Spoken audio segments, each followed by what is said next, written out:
فضائل، تو فضائل کے حوالے سے نیکی کی تلقین تو کرتے ہیں، لیکن ہم یہ کہتے ہیں کہ ٹھیک ہے اگر کسی کی تلقین سے ایک بے نمازی نمازی بن جائے، روزہ نہ رکھنے والا روزہ رکھنے لگے، داڑھی شیو کرنے والا داڑھی، تو اچھی بات ہے، بری بات تو نہیں ہے۔ آگے ہم آپ کو مولانا مکی حجازی صاحب کی رائے سنائیں گے، وہ اس کے بارے میں کیا کہتے ہیں، اور ضعیف حدیث ہے کیا ہے یہ ہم بتائیں گے، بلکہ یہ ہم آپ کو سنائیں گے ڈاکٹر نثار احمد نور اللہ مرقدہ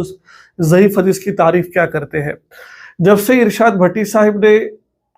براڈ کاسٹ کی ہے مولانا طارق جمیل صاحب کی، اس میں فضائل اعمال پر اعتراض رکھے انہوں نے، تو مولانا طارق جمیل صاحب نے تو اس کے جوابات صحیح طرح نہیں دیے، کیونکہ وہ ایک مبلغ ہے، اور اس کے جوابات اگر آپ دیکھنا چاہتے ہیں تو مولانا الیاس گوبر صاحب نے بڑے خوبصورت اس کے اعتراضات کے جوابات دیے ہیں، آپ کی روح خوش ہو جائے گی آپ کی۔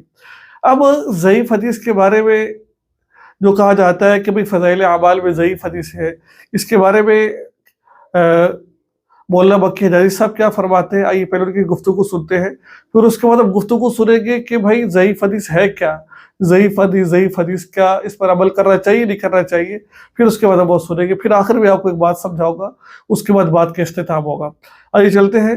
گفتگو کو سماعت فرماتے ہیں۔ سمجھو، ایک ہوتے ہیں اعتقادات، ایک ہوتے ہیں احکامات، ایک ہوتے ہیں فضائل۔ عقیدہ جو ہے وہ بغیر قرآن کے ثابت نہیں۔ مولانا صاحب فرما رہے ہیں، اب بات آپ نے سمجھ لی ہے، کیونکہ میں مکمل ویڈیو نہیں چلا سکتا، کاپی رائٹ کا ایشو آ جائے گا۔ مولانا مکی حجازی صاحب نے اس بیان کے اندر 3 باتوں کو ذکر کیا ہے۔ ایک ہوتے ہیں اعتقاد، یعنی کہ عقیدہ کیا ہے، عقیدہ قرآن پاک سے ثابت ہوگا، قرآن پاک کے علاوہ عقیدہ ثابت کسی اور چیز سے نہیں ہوگا۔ نمبر 1۔ نمبر 2، احکامات، احکامات رسول اللہ صلی اللہ علیہ وسلم کی صحیح حدیث سے ثابت ہوگا کہ بھئی نماز کیسے پڑھنی ہے، روزہ کیسے رکھنا ہے، حج کیسے کرنا ہے، یہ تمام احکامات ہیں، یہ ساری کی ساری چیزیں حضور نبی کرم صلی اللہ علیہ وسلم کی احکامات سے، ان کی صحیح حدیثوں سے ثابت ہوں گے۔ اب ہے ضعیف حدیث، اب ایک ہے فضائل۔ جو فضائل ہوتے ہیں ان کے اندر اگر کسی کو ترغیب دی جائے، جیسے آپ نے سنا ڈاکٹر نثار صاحب فرما رہے تھے، مولانا مکی حجازی صاحب فرما رہے، جو فضائل ہے، آپ کسی کو فضائل سنا کر اگر کسی کو نماز کی طرف لے آتے ہو، اور کسی کو فضائل سنا کر اس کی زکوٰۃ کی دعوت دینا شروع کر دیتے ہو، زکوٰۃ دے دیتا ہو، یعنی کہ آپ کی دعوت سے وہ بے نمازی تھا نمازی بن جاتا ہے، اور وہ قرآن پاک پڑھنے والا بن جاتا ہے، تو اس میں کیا بعید ہے۔ اور ضعیف حدیث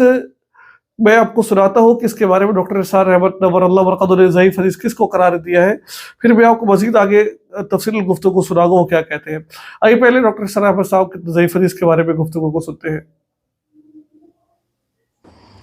کمزور حدیث کسے کہتے ہیں؟ جس میں کسی ایک راوی کے بارے میں شک ہو کہ یا تو اس کا کردار جو ہے وہ معیاری نہیں تھا، اس کی اخلاق، اس کی سیرت، اس کے معاملات درست نہیں تھے، ایک راوی ہے بیچ میں ایسا، تو ضعف پیدا ہو گیا، کمزوری پیدا ہو گئی، اس روایت کے اندر، اس لنک کے اندر ایک کڑی جو ہے گویا کہ کمزور ہے۔ اور یا یہ ہے کہ اس کے بارے میں یہ معلوم ہو کہ اسے سوء حافظہ،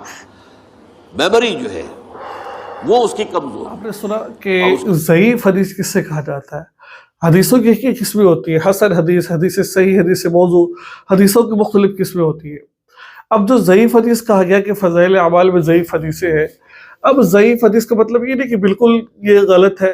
بلکہ مثال کے طور پر ایک حدیث کسی آدمی تک پہنچی ہے، کسی محدث تک پہنچی ہے 5 واسطوں کے ساتھ، یعنی کہ 5 درمیان میں واسطے تھے، ٹھیک ہے، اگر وہ تمام کے تمام واسطے صحیح ہے، سارے کے سارے جو راوی ہیں وہ فقہ جو ان سے ذہانت رکھتے ہیں، ٹھیک ہے، تمام شرائط اس میں پائی جائے، وہ حدیث حسن کہلائے گی۔ اگر ان کے اندر ایک بھی شرط نہیں پائی گئی، مثال کے طور پر جو درمیان میں 5 راوی ہیں، ان میں سے ایک مسٹیک ہو جاتی ہے، اللہ کے کو معاف فرمائے، یا پھر ایک کا حافظہ قوی ہے، یعنی کہ زیادہ قوی نہیں ہے، کم حافظہ ہے، ٹھیک ہے، شک و شبہات اس کے حافظے کے بارے میں، تو اس کو حدیث ضعیف حدیث کہا جاتا ہے۔ چاہے کہ ہم حدیث ضعیف کو لے کے کیا پروپیگنڈا کر رہے ہوتے ہیں، اور ضعیف حدیث فضائل کے بارے میں چل جاتی ہے، احکامات کے بارے میں اور پھر اعتقاد کے بارے میں ضعیف حدیث نہیں چلتی ہے۔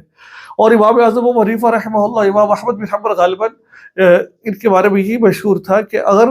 اپنے قیاس کو اور اپنے